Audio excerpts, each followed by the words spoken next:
여러분 안녕하십니까, 권순알입니다. 지난 4.15 총선 선거 부정 의혹 진상규명운동에 적극적으로 참여해온 법조인 중 한 명인 박주현 변호사가 최근 법을 무시하는 선관위, 무법판을 깔아준 대법원, 선거 검증을 두려워하는 두 기관이라는 제목의 칼럼을 아시아투데이에 기고했습니다. 박 변호사는 이 글에서 4.15 선거무효소송 재검표 및 재판 과정에서 드러난 현 대한민국 선관위와 대한민국 대법원의 황당하기 짝이 없는 행태들을 지면분량의 한계 속에서도 조목조목 상세히 소개했습니다. 이 방송을 보시는 시청자 여러분 중에는 이미 4.15 재검표와 재판의 이런저런 문제점들을 알고 계시는 분이 많으시겠지만 박 변호사가 종합정리한 이번 글을 찬찬히 살펴보면 정말 이 나라가 이래도 되는가 하는 생각과 함께 한숨이 나올 수밖에 없을 것입니다. 박주현 변호사는 이번 칼럼을 다음과 같이 시작하고 있습니다. 2020년 4월 29일 인천 연수구 선거관리위원회에서 4.15 총선 선거 무효소송 증거 보전 절차가 개시되었다. 결정문에는 비례대표 투표지, 지역구 투표지 모두 보전 대상으로 명시되어 있었음에도 선관위 사무국장은 비례대표 투표지는 절대로 못 주겠다며 한사코 거부했다. 그 현장에는 집행을 위해 결정문을 쓴 판사가 있었음에도 불구하고 알 수 없는 이유로 오히려 그 판사가 굴복했고 비례대표 투표지는 보전되지 못했다. 공무원이 법원의 결정을 대놓고 거부하는 것도, 판사가 도리어 불법에 굴복하는 장면도 공직을 두루 경험한 필자에게 처음이었고, 판사의 결정문이 일개 선관위 사무국장에 의해 뭉개질 수 있다는 것도 충격적이었다. 박 변호사는 이어서 다음과 같이 쓰고 있습니다. 인천 연수구 선관위 증거보전 이후 부산, 청주, 경기 등 다른 지역의 증거보전 결정문에는 비례대표 투표지들을 대상에서 제외하였다. 그래서 정당이 따로 비례대표 투표지 증거보전을 하였다. 선관위가 법원을 무시하는 것을 넘어 법원을 전국적으로 지휘하는 기이한 현상이 발생한 것이다. 공직선거법에는 투표관리관 도장을 사인, 즉 개인 도장을 찍으라고 되어 있지만 선관위는 인쇄에 날인할 수 있다는 법에 반하는 규칙을 근거로 도장을 프린트로 인쇄하여 사전투표용지를 출력한다. 당일 투표지에는 선관위가 자체 제작한 투표관리관들의 사인으로 위장한 공인을 찍는다. 지금 이 부분은 이미 알고 계신 분들이 적지 않겠지만 분명히 우리 공직선거법에는 투표관리관 도장을 개인 도장, 즉 개인사자 사인을 찍으라고 이렇게 되어 있습니다. 그런데 선관위는 법의 하위인 자기들 규칙을 갖고 인쇄 날인할 수 있다, 이런 규칙을 만들어 놓고는 모법을 정면으로 위반해서 지금 사인이 아닌 도장을 프린터로 인쇄해서 사전투표용지를 출력하고 있는데 이걸 또 대법원은 문제가 없다고 지금 말하고 있습니다. 도대체 법을 정면으로 위반하는 규칙이 어떻게 존재할 수 있는지, 이런 부분에 대해서는 전문가들 사이에서도 상당히 비판이 많습니다. 이건 도저히 말이 안 된다, 이런 비판들이 정교모 교수들을 중심으로 해서 그동안 여러 차례 제기된 바가 있습니다. 계속 이어가 보겠습니다. 법은 바코드를 쓰라고 하지만 QR코드를 사용한다. 법은 주민등록증, 운전면허증, 여권, 공무원증으로 신분증을 한정하였지만 선관위는 외국인 등록증, 자격증, 학생증 등 온갖 증명서로 신분을 확인할 수 있게 한다. 여러분, 이게 지금 말이 되는 이야기입니까? 우리가 하다못해 주민센터, 그러니까 요즘은 행정복지센터라고 하죠. 이런 행정복지센터 가서 어떤 민원을 처리할 때도 신분증이 예를 들어 주민등록증 혹은 운전면허증 이렇게 딱 제한이 되어 있지 않습니까? 그런데 대한민국의 주권과 관계되는 선거에서 신분증에 온갖 지금 무슨 외국인 등록증, 자격증, 학생증 이런 증명서로 신분을 확인할 수 있게 한다는 게 박주현 변호사의 설명입니다. 이게 만약 사실이라면 도저히 있을 수 없는 일이 지금까지 공공연하게 대한민국 선거관리에서 이루어진 것입니다. 계속 이어가 보겠습니다. 법에도 없는 정체불명의 임시사무소를 개설하고 정체불명의 용역 경비업체가 고용한 알바생들로 하여금 선관위를 지키게 한다. 심지어 외국인이 개표 사무원으로 활동할 수 있게끔 하고 사전투표에 서명한 전자적 이미지를 삭제하도록 규칙을 만들어 사전투표소 부풀리기 의혹을 더욱 증폭시킨다. 선관위의 입법과 집행은 무법천지다. 정말 이쯤 되면 이건 무법천지라고 비판받아도 할 말이 없을 겁니다. 이게 무법천지가 아니면 뭐가 무법천지겠습니까? 박 변호사는 이어서 중앙선거관리위원장이 대법관이고 각급 선거관리위원장이 법원장 또는 부장판사이기 때문인가?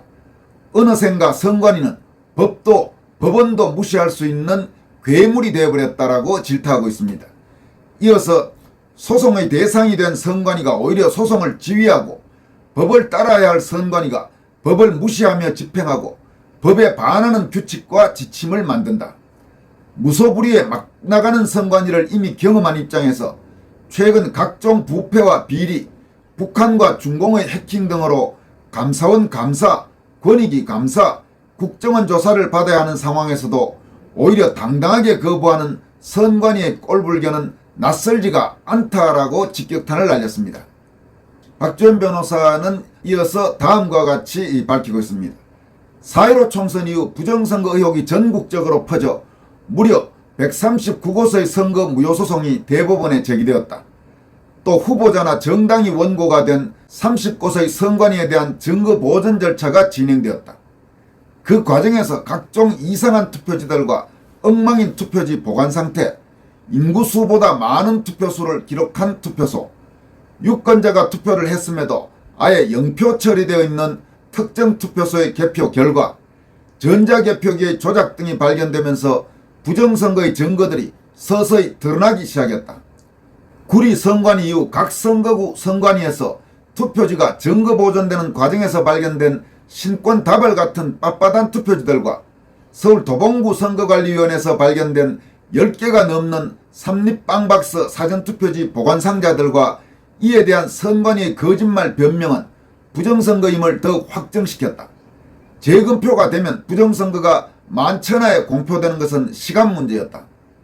공직선거법 제225조에 따라 수소법원은 180일 이내에 재판을 처리해야 하기 때문에 부정선거의 진실이 곧 드러날 줄 알았다. 종전의 전례도 거의 대부분의 소송이 100일 전에 재검표가 이루어지고 재판도 결론이 났다. 여기에서 수소법원이라는 것은 소송을 받은 법원 이런 뜻입니다. 그런데 김명수가 수장이고 조재현이 법원 행정처장이었던 대법원은 1년 동안 단 한 건의 선거 무효소송 재판도 열지 않았다. 440일이 지난 2021년 6월 28일에야 첫 재검표가 진행되었고 3년 4개월이 지난 지금도 비례대표 투표함은 단 한 건도 열지 못했다. 그럼에도 기각 판결을 쏟아냈다. 여러분 들으시면서 참 기가 차지 않습니까? 황당하고 기가 찬 건 이뿐만이 아닙니다. 더 한번 보도록 합시다. 인천 연서을의 경우 첫 재검표였음에도 무려 1000표가 넘는 무효표가 나왔다. 대법관들은 당황해서 무효표를 줄이고 줄였고 최종적으로 294표가 무효표가 되었다. 비례대표 투표지와 지역구 투표지가 섞인 이른바 배춧잎 투표지, 좌우 여백이 다른 투표지, 선 색깔이 다른 투표지, 투표관리관 도장이 뭉개진 일장기 투표지, 붙어있는 투표지, 스카치 테이핑된 투표지 등 투표소나 개표소에서 볼 수 없었던, 즉 투개표록에 기재되지 않았던 투표지 등 이상 투표지 수천 장이 쏟아졌다. 서울, 부산, 대구, 제주 등 전국 각지에서 온 관외 사전 투표지들이 어찌하여 일관된 이상 패턴을 보인단 말인가.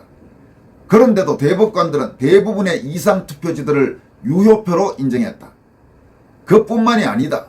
재검표 현장 사진도 못 찍게 방해를 했고 찍은 것을 공표하지 못하도록 각서를 쓰도록 강요했다. 가짜 투표지들이 세상에 알려지는 것이 두려웠던 것 같다.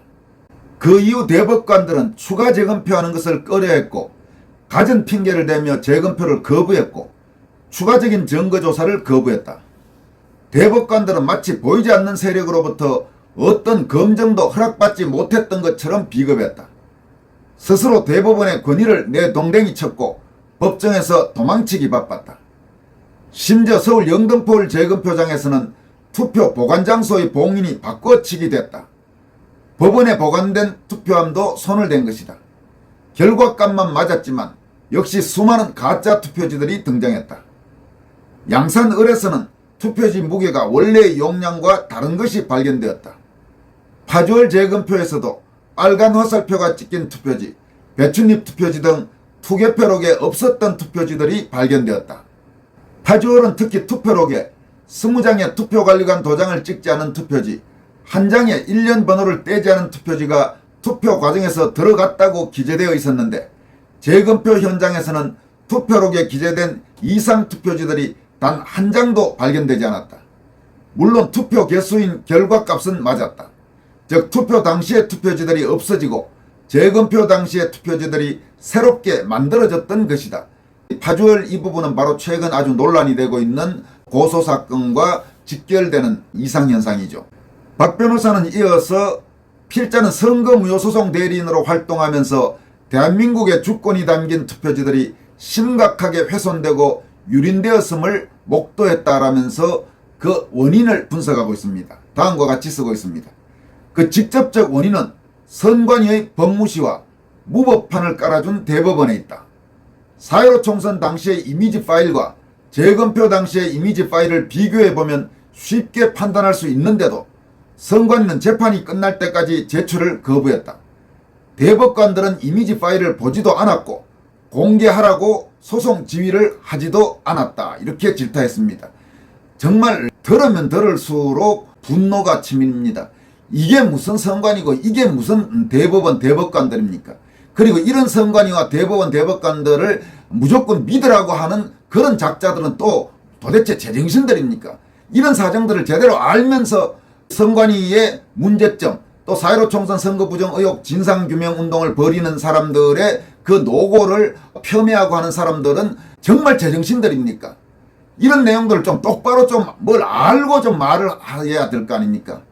나는 그 사람들이 지금까지 진행된 재검표라든지 재판 상황을 정확히 알고 있는지에 대해서 정말 회의적입니다. 제대로 알지도 못하면서 자신들이 처음에 입에 내뱉었던 그 말을 그냥 지키기 위해서 계속 독선과 오만과 그런 고집들을 하고 있다. 나 이렇게밖에 판단할 수 없는 겁니다. 아마 여러분들도 비슷한 생각들을 하실 겁니다. 지금 박주현 변호사가 이야기한 대로 이렇게 이상한 일들이 많이 있는데 이걸 그냥 깔아뭉개고 무조건 선관위를 믿어라. 대법관들을 믿어라. 대법관들이 판결했으니까 그 판결을 하늘에서 내려온 십계명령인 양 믿어라. 이게 여러분 말이나 되는 이야기입니까? 나는 도저히 못 믿겠습니다. 이렇게 이상한 일들이 명백히 규명되지 않는 한은 계속 의심을 갖고 그리고 뭔가 문제가 뭐가 있는지를 파헤쳐야죠. 그게 지식인이죠. 여러분 그렇지 않습니까? 박 변호사는 이 칼럼의 후반부에서 다음과 같이 쓰고 있습니다. 선관위와 법원은 법을 지켜야 한다. 너무나 당연한 것인데도 선거 관련 증거를 추적하면 두 기관이 연합해서 법을 무시하고 무법을 일삼고 있음을 바로 알 수 있다. 다가오는 총선에서는 선관위가 공직선거법을 지키고 위법한 규칙을 삭제해야 한다. 대법관이나 판사가 각급 선관위 수장이 되는 시스템도 바꿔야 한다. 투명성과 무결성을 생명으로 하는 선관위의 사전검정, 사후검정이 그 의혹이 해소될 때까지 반복되고 일상화되어야 한다. 법원도 피하지 말고 신속하고 적극적으로 선거 무효소송 관련해서 적극적인 성명과 증거조사를 해야 한다. 이렇게 강조했습니다. 맞는 이야기죠. 투명성과 무결성을 생명으로 하는 선관위의 사전검정과 사후검정은 그 의혹이 해소될 때까지 반복되고 일상화되어야 한다. 100번 맞는 이야기죠.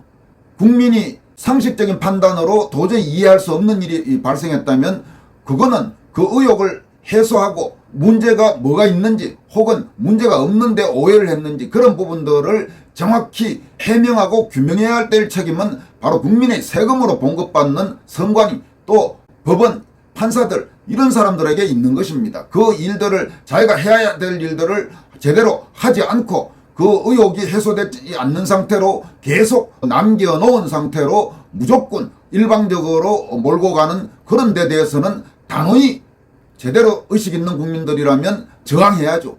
그걸 저항하지 않으면 그게 무슨 국민입니까? 그런 노예 같은 국민이 많은 나라가 그게 어디 제대로 된 나라입니까? 문제가 있으면 그에 대해서 끊임없이 문제를 제기하고 그 의혹이 완벽하게 규명될 때까지 계속 싸워나가야 합니다. 그게 살아있는 국민이고 깨어있는 국민입니다. 나는 그렇게 확신하고 있습니다. 이어서 살펴볼 간단한 소식이 하나 있습니다.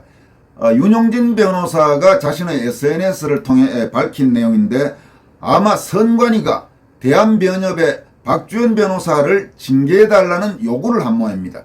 이에 따라서 대한변협에서 징계위원회가 열리게 됐다고 윤용진 변호사가 공지하고 있습니다. 그러면서 애국시민 여러분들께서 징계불가 탄원서로 도와달라면서 자세한 방법은 추후 알려드리겠다 이렇게 밝히고 있습니다. 선관위가 무슨 이유로 대한변협의 박주현 변호사에 대한 징계 요구를 했는지 또 대한변협이 과연 징계위원회를 열어서 어떤 결정을 내릴지 이런 부분들은 현재로는 아직 확인되지 않고 있는 이야기입니다만은 이것도 뭔가 석연치 않습니다. 선관위가 대한변협에 왜 박주현 변호사에 대한 징계 요구를 했는지 물론 대한변협으로서는 박주현 변호사를 비롯해서 이 4.15 총선 선거부정 의혹 진상규명 운동을 벌여온 변호사들이 모두 눈에 까시겠죠. 그렇지만은 선관위가 대한변협에다 박 변호사 징계를 해달라고 요구했다. 뭔가 여러분 좀 이상하지 않습니까? 그리고 대한변협은 선관위가 요구를 했다고 징계위원회를 연다는 것도 좀 뭔가 석연치 않습니다. 어떻게 진행될지는 앞으로 좀 더 살펴보고 필요하면 관련 진행 상황을 여러분들에게 다시 전달해 드리도록 하겠습니다. 여기까지 하겠습니다. 고맙습니다.